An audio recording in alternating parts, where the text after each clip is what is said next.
সুপ্রভাত। কেমন আছেন গো বন্ধুরা? আশা করি ভালো আছেন, সুস্থ আছেন। আমি একটু মন্দির ভালো, মন মেজাজ সব কিছু নিয়ে।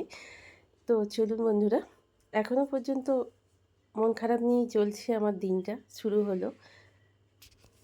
যেহেতু মামা বাড়িতে মানুষ, আর মামা দিদার কাছেই শিক্ষা। বা আমার কাছে আমি মানুষ হইনি। তো সকালবেলায় ঘুম চোখে উঠেই আমার দিদা শিখিয়েছিলেন যে বাসি কাপড় কেচে ফেলতে হয় আমাদের মেয়েদের সকাল সকাল উঠেই, একটা টাইমের পর থেকে। তা সেই শিক্ষা আজও পাথেয় করে চলেছি। সকালবেলা ঘুম চোখে একেবারে চোখ রাখতে রাখতে একেবারেই বাথরুমে কাপড় চোপড় কেচে বেরিয়ে আসি। আজ বেশি কিছু কাঁচা ছিল, সেগুলো কেচে নিয়ে বেশ কিছু কাপড় কাল রাত্রে ভিজিয়ে রেখে দিয়েছিলাম। তো এখনও বেশ খানিকটা অন্ধকার। এই দেখুন বন্ধুরা, তো সূর্যের আলো ফোটার ফোটার মধ্যেই তো আমি উঠে পড়ি। তো সেটাও আপনাদের জানিয়েছি। আর রাত্রির 12টায় শোয়া, এই নিয়ে আমার লাইফ, আমার জীবন, আমার হাসি, আমার আনন্দ। তো চলুন, আস্তে আস্তে দিনের আলো বেশ ফুটে উঠছে। বেশ ভালো লাগে এই টাইমটায়। এই টাইমটা যারা দেখতে পান না ভোরবেলাটা, তারা অনেক কিছুই মিস করেন। প্রকৃতির কী সুন্দর রূপ এই টাইমে। তো যাই হোক, তা কাপড় চোপড়গুলো ভিজানো ছিল বলে ঝপঝপ করে একেবারে বাথরুম থেকে কেচে নিয়ে বেরিয়ে পড়ি। একেবারেই গেট খুলেই দেখলাম যে ওপরের দাদা বেশ কিছু ডাঁটা পেরে দিয়ে রেখেছে। মনে দুঃখ কষ্ট যতই থাকুক না কেন, হাসি মুখে আমাদের সংসারে থাকতে হয়, নাহলে মা লক্ষ্মী সদয় হন না। মা লক্ষ্মী কখনো বেজার মুখ, ঝগড়া, অশান্তি এগুলো একদমই পরিষ্কার পরিচ্ছন্নতার মতন এগুলোও পছন্দ করেন না। মঙ্গল কামনায় মঙ্গলবার করে বজরঙ্গবলীর পুজো আপনাদের বলেইছিলাম। পয়লা বৈশাখের দিন আজকে এবছর মঙ্গলের বছর, বাবাকে সদয় করতে হবে, তাই প্রসাদটা। স্বামী যখন ক্যামেরাম্যান হন তখন সব ফুটেজ কিন্তু আমরা পাই না। এই যখন বহুতই বিষণ্ণতা, বহুতই কষ্ট হচ্ছে, ক্ষয়ক্ষতি হচ্ছে, তো সেই টাইমে আজকে মনে কিন্তু অন্যরকম একটি খুশির আমেজ। আজ আমার ছেলেটা, আমার মেয়েটা, আমার বাচ্চুবাবু সবাই বাড়িতে আছেন। হেভি আনন্দ, হেভি আনন্দ একদিক থেকে মনে, জানেন তো বন্ধুরা। তাই বিছানা পরিষ্কার করে নিয়ে একবারে ঝাঁটপালা দিয়ে আজ ভাবছি একেবারে রান্না কাজ গুছিয়ে নিয়ে চাপাবো। আজ 29 পূর্ণ হয়ে 30 বছর পড়ল বিবাহিত জীবনে। সেই ভোর 4টে থেকে আমার সংসারে রান্না। তাই অন্যথা করার উপায় থাকে না, কিন্তু মাঝে মাঝে এইরকম দিনগুলো পেলে খুব ভালো লাগে। ঠাকুরঘরটাকে আগেই ঝাঁট দিয়ে মুছে বিছানা পরিষ্কার করে বেরিয়ে এলাম। এইবার রান্নাঘরটায় চলে এসেছি। রান্নাঘরটায় যতই ছাড়ি না কেন, কোথা থেকে যে মাকড়সা পাশ এসে জড়ো হয়। এবং ওই যে ভাতে কালকে পড়ে গিয়েছিল, আমার নিজেকে ওটা মনে হয়েছিল মা লক্ষ্মীর আমি কোপে পড়েছি। তো আজকে সঙ্গে সঙ্গে আমিও ঝাড়ু নিয়ে লেগে গেছি ঝাড়ু পরিষ্কার পরিচ্ছন্ন করার জন্য। তো চলুন, ভালোই হয়েছে কাল বৃহস্পতিবার, আজকে ঝাড়াঝাড়িগুলো কমপ্লিট করে নিয়ে তারপরে স্নান টান করে পুজো টুজো করে নিয়ে তারপরে একেবারে রান্না চাপাবো। এখনও এ ঘরে ছেলে ও ঘরে মেয়ে দুজনাই ঘুমোচ্ছে, কখন উঠবে আমি জানি না। তারপরে ব্রেকফাস্ট শুরু করে দেবো ওদের এবং নিজেদেরও। বাড়িতে বেটা ছেলেরা বাড়িতে থাকলে ওরা বাজার যাবেই, আর হাতে করে কিছু না কিছু নিয়ে আসবেন। এই দেখুন, নিয়ে এসছে এক বস্তা, এক বোঝা তাল শাঁস।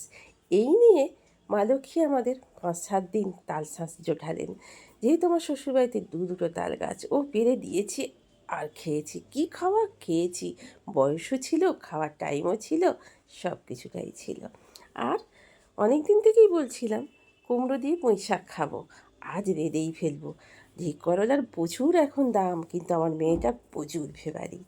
আজকে বানিয়ে দেবো ওকে অন্যরকম একটা ঘি করলার রেসিপি। আপনারা দেখতে থাকুন, সাথে থাকুন। মিঠু, তোমায় অনেক ভালোবাসা বাবু, তুমি খুব খুব ভালো থাকো। হঠাৎ করে যখন তোমার সঙ্গে আমার আলাপ হয় ইউটিউবের মাধ্যমে, যেন মনে হয় গত জন্মে তুমি আমার কেউ ছিলে। টাকা করে নিয়ে এসে ধপা করেছেন বাবু। আর এই সর্বক্ষণই ফোনে মুখ বুজে বাড়িতে থাকলেই জানেন, হাতের ব্যথা এখনও কমপ্লিট ভালো নয়। গ্যাসটার সকল মুছে নিয়েছি, মুছে খুন্তি হাতা একবার রেডি করে রেখে দিলাম ওভেনের ওপরে। বাসনও মাজা হয়ে গেছে, আর দেখুন পরিষ্কার পরিচ্ছন্ন করে হয়ে গেছে। এই শাক ধুয়ে ভালো করে 3-4বার ধুয়ে রেখে দিয়েছি, মাছ ম্যারিনেট করে রেখে দিয়েছি। মাছের ডিমোরও বড়া হবে আজকে। বাসন কোসন আজকে প্রচুর কাজ করে ফেললাম এই টাইমের মধ্যে। ব্রেকফাস্টে ব্রেড, মেয়েটাকে চা দিয়ে আমাদের 3বার চা খাওয়া হয়ে গেছে অলরেডি। পাউরুটিগুলো একটু সেঁকে নিলাম এবং ব্যাটার দিয়ে দেবো, আর একটু ডিমের পোচ করে দেবো, আর ঘরেতে কলা আছে। এই দিয়ে আজকে ব্রেকফাস্টে চলুন ডিমের পোচগুলো করে ফেলে ওদের আগে দিয়ে দিই। ওরা একটু স্মার্ট বাজার যাবে, মাসের প্রথম কিছু তো বাজার আনতেই হবে বন্ধুরা, তাই জন্য। তো চলুন ব্রেকফাস্টের জোগাড়টা করে ফেলি। এবং একদম পোচ করে দিলাম, একটুখানি বিট নুন ছড়িয়ে দিলাম, একটু চাট মশলা ছড়িয়ে দিলাম। এটা বাবিটার হচ্ছে, ছেলেটার আগেই অলরেডি হয়ে গেছে। তো চলুন আজকে ব্রেকফাস্ট, আজকের লাঞ্চের মেনুগুলো আপনাদের একটুখানি বলে দিই। ওদিকে ভাত চাপিয়ে দিয়েছি, আর এদিকে হবে আমাদের মাছের ঝাল, আর ছেলেটার জন্য আলু দিয়ে একটু মাছের কারি, পুঁই শাকের চচ্চড়ি, মাছের ডিমের বড়া এবং ঘি করলার একটা সুন্দর রেসিপি। আজকে লাঞ্চের এই মেনু। ঘরে থাকতে গেলে সকলেরই, আমাদের হাউসওয়াইফদেরই কী বলুন তো বন্ধুরা, সকলের মতো করে দিতে হয়, যে যেটা খেতে ভালোবাসে। নিজেদের জন্য কিছু সময় দিই আর না দিই, পরিবারের জন্য আমরা ঠিক সময় বার করে দিই। আমার বাবিটা তাই বলে, নিজে এত কষ্ট পাও, নিজে একটু গরম জল করে নিয়ে বাড়িটায় ঢালতে পারো না, হাতটায় ঢালতে পারছো না, আমাদের জন্য এত করে দাও, তুমি নিজের জন্য কেন এত করো না? মাগো, আমার তো সময় হয় না। আমি জলেতে সিদ্ধ করে নিয়ে নিচ্ছিলাম দু আধটা করে কাঁকরোলগুলো, ঘি করলাগুলো দিয়ে বীজটাকে আমি বার করে নিলাম চামচে করে। এই বীজটা দিয়ে পেঁয়াজ দিয়ে আর একটু ডিম দিয়ে নুন দিয়ে চাট মশলা দিয়ে আমি বেশ করে মিক্সার গ্রাইন্ডারে মিক্স করে নেব। অবশ্যই একটু চিনি দেবো, একটু লঙ্কা দেবো, খেতে ভালো লাগবে। তো দিয়ে এবার আমি পেস্ট করে নেব এটাকে কন্টেনারে ঢেলে দিয়ে। কোয়ান্টিটাতে পেস্ট করে নিয়েছি, বীজগুলো দিয়ে পেঁয়াজ টেঁয়াজ সব কিছু দিয়ে এবার ডিমটা দিয়ে বেশ করে ফাটিয়ে নেব। কড়াইয়ে তেল গরম করতে দিয়ে দিয়েছি। এবার একে একে আমি কাঁকরোলগুলো বা ঘি করলাগুলো আমি বসিয়ে দেব। এইবার ওই বাটির মতো করে বসিয়ে দিয়ে এবার ওপর থেকে এগুলো আমি 1 চামচ করে দিয়ে নেব। বাবিটা বাড়িতে থাকলে যেন মনে হয় খুশির আমেজ, আর বাচ্চাবাবু একসঙ্গে থাকলে। বাড়িতে দেখবেন স্বামী সন্তান না থাকলে যেন মনে হয় কত কাজই আমার সংসারে কম।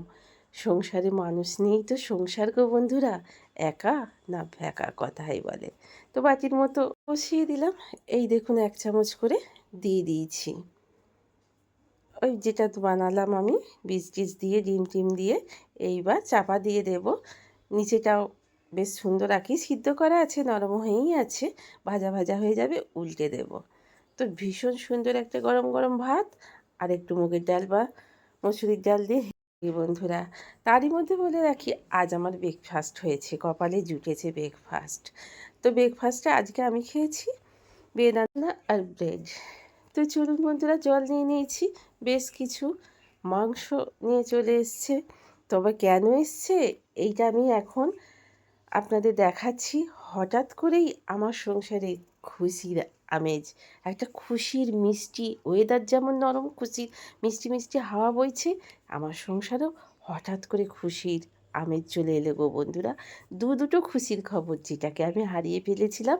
মিঠু, তুমি বলেছিলে না যে মা লক্ষ্মী যা করেন ভালোর জন্যেই করেন, হয়তো অনেক কিছুর জন্যেই অপেক্ষায় আছো তুমি। তাই সত্যি বন্ধু, হারিয়ে ফেলা জিনিস আমি আবার পেয়ে গেলাম। আর একটা দারুণ খুশির খবর সেই সঙ্গে পেলাম, সেটা অবশ্য এখনও আমি আপনাদের দিতে পারছি না, পরে অবশ্যই দেব, শেয়ার করব। সব মিলিয়ে বাবি, বাচ্চু, ছেলেটা সবাই বাড়িতে আছি, হারিয়ে যাওয়ার জিনিস পেয়ে গেলাম, একটা বিশাল অঙ্কের খুশির খবর পেয়ে গেলাম। সব মিলিয়ে আজকে দারুণ আনন্দ, সেই অনারে কিন্তু হতেই হবে বন্ধুরা। এখন আমাদের বাঙালি থেকে তথা সকল জাতির বিরিয়ানি সেই যে আকবর আবিষ্কার করে গিয়েছিলেন, আলু দিয়ে মাংস দিয়ে একবারে খেটে দাও চাল দিয়ে বিরিয়ানি ওটাকে বলে, সেই আকবরের আমল থেকেই চলেছে এই বিরিয়ানি প্রথা। সেই বিরিয়ানি আজ আবালবৃদ্ধ বনিতা সকলেরই প্রিয়। তো আজকে সকলের অনারে চলবে বিরিয়ানি। তা সেই সঙ্গে আপনাদের দেখিয়ে দিলাম কোকুকে আজকে 3 জন মিলে, বাবিটা, ছেলেটা, ওপরের বৌমা মিলে, সকলে মিলে ওকে স্নান করানো হচ্ছে জাম্পেস করে। আর আমার কাঁকরোলের রেসিপিটা হয়ে গেল। কেমন হয়েছে দেখে একটা কমেন্টে বন্ধুরা বলবেন। বন্ধুরা চলে এসেছি বিরিয়ানি বানানোর জন্য। বিরিয়ানি চালাটা প্রায় 40 মিনিট ধরে আমি ভিজিয়ে রেখে দিয়েছিলাম। সাদা জল বেরোনো আগে পর্যন্ত, আমি কাঁচ জল বেরোনোর আগে পর্যন্ত আমি ধুতে থাকবো। আলুগুলো একটু সিদ্ধ করে নিয়ে লঙ্কা গুঁড়ি আর হলুদ গুঁড়ি দিয়ে ভেজে রেখে দিয়েছি। চিকেনটাকে ম্যারিনেট করে দুপুরেই রেখে দিয়েছিলাম ভিজে 4 ঘন্টা মতো। তো যাই হোক বন্ধুরা, কি বলছিলাম, খুশির আমেজ আমার সংসারে সেই অনারে বিরিয়ানি আর রায়তা। তো চলুন বন্ধুরা, আমি মাংসটা কষতে থাকি। আর বাবি কী কী জিনিস স্মার্ট বাজার থেকে এনেছে সব কাল দেখাবো, কারণ বন্ধুরা বেশি বড় হয়ে যাচ্ছে ভিডিওটা। প্লিজ প্লিজ প্লিজ বন্ধুরা, জোরহাত করে বলছি ভিডিওটা স্কিপ না করে সবটা দেখার অনেক অনেক আশা, অনুরোধ সব কিছুই রইল আপনাদের ওপরে। আপনারা ছাড়া আমাদের এগোনোর উপায় নেই বন্ধু, বিনা আমরা কেউ কারুর পরিপূরক নয় বন্ধুরা। চিকেন কষা হয়ে গেছে, এবার বাবিকে দিয়েছি সুন্দর করে সাজাতে এবং তাওয়াটা বসিয়ে দিয়েছি ওভেনে, তার ওপরে গেজকিটা বসিয়ে দেব। তো চলুন বাবি কীভাবে সুন্দর করে সাজাচ্ছে এটা আপনারা দেখতে থাকুন। বেশি রিচ করে বিরিয়ানি করি না আমি, কারণ আমার খাওয়া তো বেশি রিচ করে চলে না। তাই আজকে ভাবলাম সব কিছু রান্নার একটু সুন্দর করেই বানাই। একটু বেরেস্তা করার জন্য চলে এসেছি রান্নাঘরে, পেঁয়াজগুলো কুচিয়ে নিয়েছি। তো পেঁয়াজ ভাজাকে আবার নাকি বলে বেরেস্তা, বাবা রে বাবা! তো চলুন, যাই হোক, আমি তো খুব বেশি জল, এই যে গোলাপ জল এসবগুলো আমি খুব একটা দিই না, হালকা করে বাড়ির মতো করে বানাই বন্ধুরা, সকলের যাতে শরীর সব সুস্থ থাকে এই গরমে, যতই না সুন্দর ওয়েদার হোক। আমি ক্যামেরাম্যান আজকে, আর বাবি সাজিয়ে দিচ্ছে স্টেপ বাই স্টেপ। আগে আলু চিকেন সব দিয়ে দিয়েছে, আবার একটা স্টেপ বাই স্টেপ সাজাচ্ছে বাবিটা আমার। খুশির আমি যে আজকের ভিডিওটা একটু বড় হয়ে গেল। এই দেখুন আমার বিরিয়ানি কমপ্লিট। চারিদিকে আটা দিয়ে গার্ড দিয়ে তার উপরে বসিয়ে দিয়েছিলাম। বেশি বড় দেখাতে গেলে কাজ দেখানো যায় না, কাজ দেখাতে গেলে এইসবগুলো দেখানো যায় না। তো চলুন এবার সার্ভ করে দিই। এদিকে রায়তাটা বানিয়ে ফেলেছি, আর ওদিকে একটুখানি কি করেছি বলুন তো, স্যালাড করে দিয়েছি, একটু পেঁয়াজ আর একটুখানি শসা দিয়ে একটু চাট মশলা ওপর থেকে ছড়িয়ে দেবো। তো চলুন সার্ভ করতে থাকি। দিয়ে থুয়ে বসে পড়েছি নিজে হাঁড়ি কড়াই নিয়ে। আর আজকের বিরিয়ানি খুশির আমেজে কিনা জানি না বন্ধুরা, এত সুন্দর যে কেন হলো বুঝতে পারলাম না।